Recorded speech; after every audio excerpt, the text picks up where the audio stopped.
ఆగివిడండి పరలవారి వీధండి. వాళ్ళు ఎక్కడో పెద్దటి నుంచి చిన్న కొట్టు పెట్టుకున్నారండి, బద్దీ కొట్టు. ఆ పిల్ల చంటి పిల్లండి, 8వ సంవత్సరం పిల్లండి. వాడి పేరు మీరావాలండి. 12ంటికి తీసుకెళ్ళిపోయాడండి. మరద మంచి మీద తీసుకెళ్ళి పాడు చేసేసాడండి. ఏమని మీ అమ్మ నాన్న చెప్తానంటే నిన్ను చంపేస్తాను అన్నాడండి. ఆ పిల్ల రాత్రి 9ంటికి కూడా చెప్పలేదండి, పిల్లలకి పెద్దలు కూడా చెప్పలేదండి. 9ంటికి చూసామండి. మేము 10ంటికి డాక్టర్ దగ్గరికి తీసుకెళ్ళామండి. డాక్టర్ గారు చెప్పారు, ఇలా చేశారమ్మా, ఎవరో మొత్తం అతను కనుక్కోమన్నారండి.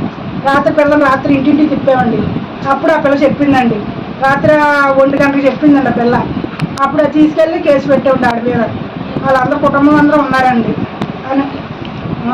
పడవల వీధిలో జరిగిందండి. పేరు మీరావాలండి. అది షేక్ మీరావాలండి ఆ అబ్బాయి. ఆడి పిల్లలు మా పిల్లలు నా ఏం చేస్తారో అని చంపేవాళ్ళు మాకు కావాలి. ఇప్పుడు నాడు సాగు చూడాలండి మేము. ఈ పిల్ల జరిగిందండి, పొద్దు 10 మంది ఇంకో పిల్ల జరుగుద్ది ఏంటి